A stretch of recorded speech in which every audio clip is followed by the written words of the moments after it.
Depois de 72 anos, o Código Penal brasileiro deve passar por uma reforma. O projeto foi entregue hoje ao Senado e enquadra os novos crimes digitais, como a invasão de contas bancárias na internet. Pela proposta, há situações que passam a receber pena de prisão, como bullying, abandono de animais e o abandono de idosos. Ao mesmo tempo, carregar qualquer tipo de droga para consumo próprio fica liberado. Algumas das propostas serão polêmicas e serão debatidas nesta edição. Veja agora outros assuntos importantes desta quarta-feira.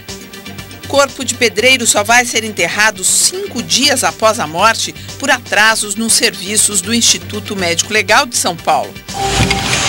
Governo anuncia encomenda bilionária de equipamentos nacionais e mais uma medida para reaquecer a economia. Diplomata brasileiro Paulo Sérgio Pinheiro, chefe da missão da ONU na Síria, apresenta relatório sobre a violência no país do ditador Assad.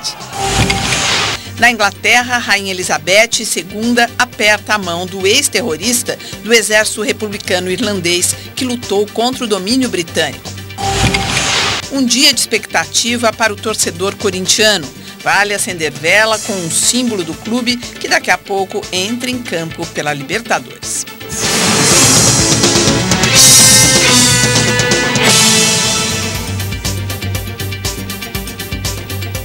Nossa bancada tem hoje o advogado e ex-secretário de Segurança Pública de São Paulo, Eduardo Mui Laerte, e o professor de Relações Internacionais da USP e da Faculdade Rio Branco, Samuel Feldberg. Eduardo Mui Laerte, estava se repetindo aqui, você acredita, Eduardo? O texto estava rodando tudo de novo. Já pensou ter que contratar um advogado para processar o seu próprio advogado?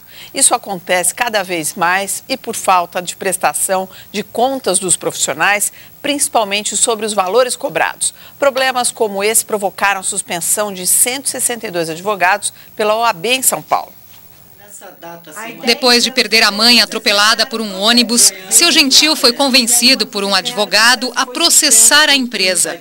Anos depois, a vitória nos tribunais virou outra dor de cabeça. O advogado levou mais do que deveria da indenização. Houve fraude. Ele pegou 50%, não tinha pego os 35%.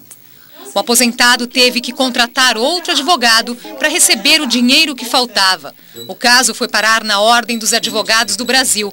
E depois de enfrentar nova espera nos tribunais, seu Gentil finalmente conseguiu a indenização completa. Segundo o Tribunal de Ética e Disciplina da OAB, o número de advogados suspensos nos primeiros meses deste ano dobrou em relação ao mesmo período do ano passado. São 162 casos. E são duas as principais causas que levam à suspensão: enriquecer às custas do cliente e se recusar a prestar contas sobre os valores já recebidos. Na maioria das vezes é uma divergência entre advogados e clientes quanto ao exato montante do valor devido ao advogado. Inexistindo um contrato escrito, ele não pode reter valor algum do seu cliente. O presidente do Tribunal de Ética da Ordem alerta que o cliente que se sentir lesado deve, antes de tudo, romper o serviço com o advogado e fazer a denúncia na OAB. A punição é de no mínimo 30 dias sem exercer a profissão e pode chegar a um prazo indeterminado. Quando o advogado sofre 3 suspensões, ele é expulso da OAB e proibido de manter a atividade. Para evitar problemas, este corregedor dá algumas recomendações. Referencial de confiança e a verificação da capacitação do profissional que é indicado ao cidadão, assim como a contratação por escrito. Mas isso é pouco, quando você fala referencial, quer dizer, você ter a referência de alguém que já usou determinado profissional e tudo mais. Agora, as pessoas, não é, Eduardo, quando você contrata, você já está numa situação de fragilidade ali, principalmente as pessoas mais humildes e tudo mais. Então você deposita toda a sua confiança naquele advogado, que chega cheio de saber. Aí que as pessoas ficam até constrangidas. Será que pode me dizer quanto foi a conta? Não faz isso. Que tipo de cuidados deve ter? Se é que dá para falar sobre isso agora? Olha, é difícil você ter um referencial muito preciso antes de contratar o advogado. O que é importante é que aparentemente está havendo um endurecimento da reação da OAB em São Paulo.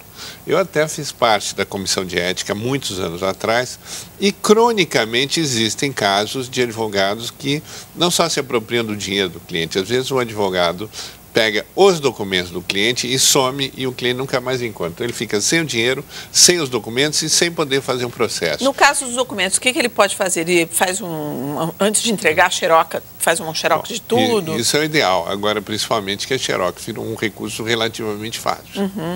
Mas, enfim, a carteira de trabalho é muito comum, ser necessária. Mas é importante haver uma reação dos órgãos. Às vezes havia tendências corporativas de não punir severamente o colega de profissão que pisasse na bola. Eu acho que essa tendência tem que ser revertida, embora em todas as corporações haja alguma resistência. Eu estava pensando na questão do corporativismo e a falta de ética apontada aqui, inclusive, se reproduz no nosso sistema político amplamente. Então, quando nós pensamos em falta de ética e corporativismo, me remete imediatamente à crise que nós estamos vivendo no sistema político. Dor e indignação de uma família paulistana. IML da Zona Leste demora quase 80 horas para liberar um corpo. Como se não bastasse, o Cemitério da Saudade, que é público, cobra pelo serviço funerário. Era madrugada de domingo. O pedreiro Joilson Souza de Andrade, de 36 anos, passou mal e morreu em casa, na região de São Miguel Paulista, zona leste da capital. As irmãs chamaram o SAMU, Serviço de Atendimento Móvel de Urgência. É aí que começa uma longa história. Quando foi no domingo mesmo, por volta de umas 3 horas da tarde, levaram para o Hospital das Clínicas e aí eles falaram que a morte não era uma morte natural, que era uma morte suspeita e que tinha que vir para aqui, para o IML daqui da Leste, daqui do Arthur Alvim. De segunda-feira à tarde até amanhã desta quarta, a família esperou pela necrópsia e a liberação do corpo no Instituto Médico Legal. A desculpa é que não tem funcionário e que tem muitos corpos na frente, que primeiro tem que ser os baleados, que não são poucos. Um funcionário que não quis se identificar informou que o IML aqui da Zona Leste funciona apenas de 7 da manhã às 7 da noite, porque não há servidores para trabalhar em outro turno. A unidade recebe, em média, 20 corpos por dia e só um médico é responsável por todos os exames. Às 10 da manhã de hoje, quase 80 horas após a morte do pedreiro, o corpo foi liberado. A família de Joilson seguiu então para o cemitério público mais próximo, o da Saudade. Lá, a atendente explicou que, para ter o serviço funerário gratuito, o enterro deve ser obrigatoriamente feito no cemitério da Vila Formosa. No cemitério da Saudade é cobrada uma taxa, R$ 268. O funcionário daqui são públicos, o terreno é público, que é o cemitério. O serviço é público, então, se é tudo público, a gente não tem condições de pagar, temos que enterrar aí mesmo, sem ter que pagar nada.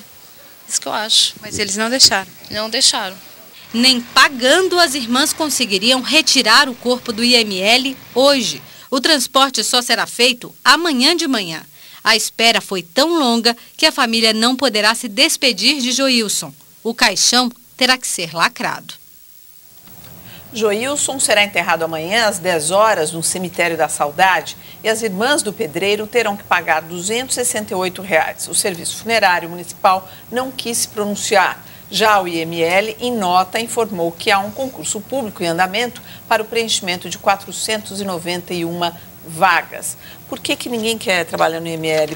A gente já deu, inclusive, várias matérias aqui, que uma época os profissionais estavam em greve e, enfim, é difícil preencher os quadros. É um serviço difícil, é um serviço triste de algum sentido, mas esse problema também é crônico. Houve uma época em que se ligava muito para a Secretaria da Segurança pedindo um favor. Qual era o favor? Para pedir para removerem um corpo de uma pessoa que tinha morrido. O que indicou que havia uma grave deficiência no serviço e, aparentemente, isso até hoje não conseguiram resolver. Falando aqui sobre a questão dos advogados que passam a perna aí nos seus clientes, aqui no Twitter tem algumas perguntas que talvez a gente possa ajudar muita gente a se orientar melhor. Eduardo, o J. Campos fala o seguinte: como que as pessoas comuns podem selecionar um advogado? Bom, eu acho que a primeira coisa é verificar se é realmente um advogado e se ele está podendo exercer a profissão. Então, no próprio site da OAB, no caso aqui em São Paulo seria oabsp.org.br, há lá um número de inscrito. Você entra e pelo nome ou pelo número de inscrição verifica se o profissional não está suspenso, se não foi expulso, se ele realmente está registrado. E a segunda forma, aí seria já um pouco mais delicada, seria ver se ele não tem processos de outras pessoas processando esse advogado com dinheiro desaparecido, por exemplo. Comissão de Juristas entrega ao Senado uma proposta com sugestões para atualizar o Código Penal criado há 72 anos. O documento de mais de 300 páginas e 500 artigos foi entregue ao presidente do Senado, José Sarney. Depois de ser discutido pelos senadores, o texto será transformado em projeto de lei e seguirá para a Câmara dos Deputados. A Comissão de Juristas trabalhou quase 8 meses para definir as mudanças, que incluem no novo texto questões atuais ou polêmicas, como os crimes da internet, aborto e drogas, entre outros. Veja a seguir algumas das principais mudanças sugeridas para o novo Código Penal. Passam a ser crime. Dirigir sob efeito do álcool ou de drogas, mesmo sem provocar acidente, terá pena de 1 a 3 anos de prisão. Participar de competição automobilística em via pública, 2 a 4 anos de prisão. Ameaçar, constranger ou expor alguém a vexame, o chamado bullying, 1 a 4 anos de prisão. Movimentar bens em dinheiro ou imóveis em valores incompatíveis com o salário do funcionário público, 1 a 5 anos de prisão. Invadir o computador alheio ou sabotar sistemas de informática, 6 meses a 2 anos de prisão. Abandonar idosos em hospitais, casas de saúde, entidades de longa permanência ou não atender suas necessidades básicas, 6 meses a 3 anos de prisão. Deixam de ser crime. O aborto será permitido em casos de anencefalia e outros problemas graves do feto. Transporte, plantio e uso de drogas para consumo próprio, desde que fora de locais públicos e longe de escolas. E o Senado aprovou hoje um projeto que aumenta a pena para quem explora sexualmente menores de idade. O período de reclusão passa dos atuais 4 anos para 10 anos, passa dos atuais 4 a 10 anos para 6 a 12 anos. A proposta segue agora para a Câmara dos Deputados. E o Emilson Costa pergunta aqui se as propostas de revisão do Código deveriam ser objeto de consulta popular. De alguma maneira, a consulta popular hoje em dia pode ser feita através de pesquisa. Mas eu acho que é muito importante... Como essa pesquisa? Pesquisa de opinião, através de instituto, para saber um pouco... Mas eu acho que mais importante do que a opinião pública, de modo geral, é esse trabalho muito inteligente que foi feito por uma comissão de especialistas, gente que lida com isso, que tem prática, e aparentemente conseguiu inúmeras soluções bastante modernizadoras. Em matéria de crimes eleitorais, por exemplo, havia figuras totalmente obsoletas, fazer uma limpeza no código, incluir figuras novas, como a questão do hacker, do bullying, da perseguição pessoal. A meu ver, o que eu critico no código é a tentativa de criar mais crimes hediondos. Essa ideia de crime hediondo, aparentemente, atrapalha muito a aplicação da lei e, às vezes, complica. Mas a modernização a gente sabe que é necessária. Não, é fundamental. Mas alivia aí, né? O Código parece que está melhorando, tem alguns avanços, no caso do aborto, o que mais que a gente tinha visto aqui? Do uso de drogas. Do uso de drogas. Por outro lado, ele cria novos tipos penais que eram necessários, os crimes cibernéticos, o crime de informática, o bullying, que não é para ter uma pena muito alta inicialmente, mas é importante ser criminalizado, a discriminação contra a mulher, enfim, são figuras que numa sociedade contemporânea precisam de uma repressão. O que faltou, talvez, no Código também foi colocar novas sanções em dinheiro, botar multas pesadas. Em alguns casos, a multa atemoriza muito mais do que uma ameaça de uma transação penal ou até de uma prisão curta. O Jornal da Cultura mostrou ontem a história do menino Matheus Nascimento, que ensina matemática nas ruas do centro de São Paulo. Com apenas 12 anos, o sonho do garoto é ser professor de matemática. De ontem para hoje, diversas escolas entraram em contato com a produção do Jornal da Cultura, oferecendo bolsas de estudo para o menino. As nossas redes sociais também registraram inúmeras propostas de ajuda a Matheus, que atualmente vive com a mãe, Regina, em uma pensão na Bela Vista. A mãe do menino vende DVDs com as técnicas e fórmulas do Matheus, que ajudam a pagar o aluguel e a comida da família. Nós estamos acompanhando o caso e aguardamos o desfecho dessa história. Ao quadrado, que é igual a soma dos seus dois catetos ao quadrado. É incrível a solidariedade do brasileiro. Hoje mesmo eu li, quando eu cheguei na redação, um e-mail de uma pessoa que não só estava querendo ajudar o Matheus a estudar, prosseguir os estudos numa boa escola, como ajudar a família na questão da moradia. É bárbaro, né? Tem aí os conflitos no mundo, mas o Brasil ainda é um lugar de gente muito boa, apesar de tudo. A seguir, 8 ônibus são queimados na cidade de São Paulo em menos de uma semana. E mais, o governo federal faz encomenda bilionária para aquecer a indústria nacional.